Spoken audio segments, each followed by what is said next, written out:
दोस्तों, आज का फाइनल एपिसोड शुरू करने से पहले अगर आपने पिछला एपिसोड नहीं देखा है तो मैं डिस्क्रिप्शन में वीडियो का लिंक दे दूंगा, आप जाकर देख सकते हैं। चलिए आज की वीडियो को शुरू करते हैं। निक्की और रॉकी वहाँ एक पत्थर के राक्षस को देखते हैं और वहाँ से छिप जाते हैं। फिर निक्की राक्षस के सामने जाकर उसका ध्यान भटकाने का फैसला करती है क्योंकि इस दौरान उसका साथी उधर से निकाल सके। फिर वह अपने जीवन के बारे में सोचे बिना पत्थर के राक्षस से लड़ने चला जाता है। मॉन्स्टर ये देखता है और निक्की को अपनी बाहों में उठा लेता है, लेकिन निक्की को चोट नहीं पहुंचाता क्योंकि मॉन्स्टर निक्की की बहादुरी देखकर खुश होता है। इसके बाद निक्की फायर फ्लावर को ढूंढने के लिए मॉन्स्टर से मदद मांगती है। उसकी बात सुनने के बाद अभिभावक उसे एक फायर फ्लावर साथी देता है जो उसके फायर फ्लावर तक पहुंचाने मदद करेगा। फिर पत्थर का राक्षस जादुई तरीके से द्वार खोलता है जिससे वे गुफा से बाहर निकल जाते हैं और पत्थर का राक्षस कई वर्षों के लिए फिर से सो जाता है। और जब निक्की और उसके दोस्त फायर फ्लावर की तलाश कर रहे थे तभी ड्रैगन द्वारा भेजा गया राक्षस आता है और रॉक्सेना को बंदी बना लेता है। और ड्रैगन निक्की से कहता है कि रॉक्सेना तभी कैद से मुक्त होगा जब निक्की फायर फ्लावर लाएगा और ड्रैगन को देगा। और एडी निक्की से कहता है कि ऐसा कोई रास्ता नहीं है जिससे हमें फायर फ्लावर ड्रैगन को सौंपा जा सके, लेकिन निक्की कहती है कि रॉक्सेना को बचाने के लिए हमारे पास कोई दूसरा रास्ता नहीं है। और जब ड्रैगन रॉक्सेना के शरीर को छूता है तो उसे एहसास होता है कि जिसके शरीर में ड्रैगन है वह उसकी बेटी है। फिर ड्रैगन रॉक्सेना को पकड़ लेता है क्योंकि ड्रैगन रॉक्सेना की माँ के शरीर में है और ड्रैगन रॉक्सेना पर अत्याचार नहीं कर सकता है। फिर हम यह दृश्य देखते हैं जहाँ एल्डन और सेरिल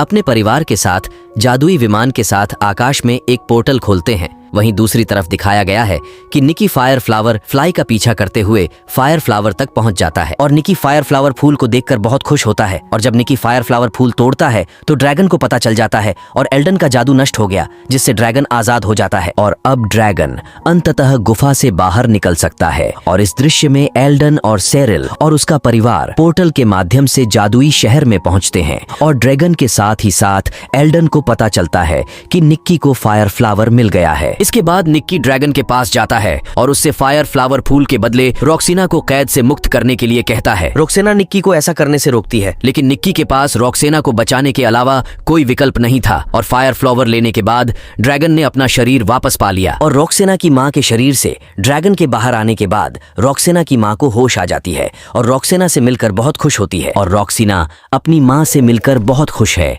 और तब तक एल्डन और सेरिल यहाँ पहुंच जाते हैं और किसी भी खतरे के आने से पहले एल्डन जादुई शक्ति से ड्रैगन को रोकना होता है। वहीं निक्की अपने पिता, बड़े भाई और माँ को देखकर काफी खुश होता है। अब ड्रैगन के हमले से पहले रॉक्सेना और निक्की और एडी चले जाते हैं और एल्डन निर्मित जहाज पर चढ़ जाते हैं और ड्रैगन पर हमला करना शुरू कर देते हैं। और ड्रैगन क्रोधित होकर निक्की और उसके साथी को मारने के लिए पीछे आने लगता है, लेकिन निक्की किसी तरह ड्रैगन से बचकर भाग रहा होता है। लेकिन इस दौरान निक्की ड्रैगन को बुरी तरह घायल कर देती है क्योंकि ड्रैगन बहुत गुस्से में होता है और अपने मुंह से आग निकालने वाला होता है, लेकिन उसके पूरे शरीर में आग लग जाती है जिससे वह जलकर मर जाता है। क्योंकि उस वक्त निक्की अनजाने में ड्रैगन का पेट बीच से काट दिया था जिसकी वजह से ड्रैगन की ये हालत हुई है। और निक्की के पिता यह देखकर बहुत खुश होते हैं क्योंकि निक्की ने ड्रैगन को मारकर वास्तव में खुद को अपने पिता की तरह एक बहादुर योद्धा होने का परिचय दिया है।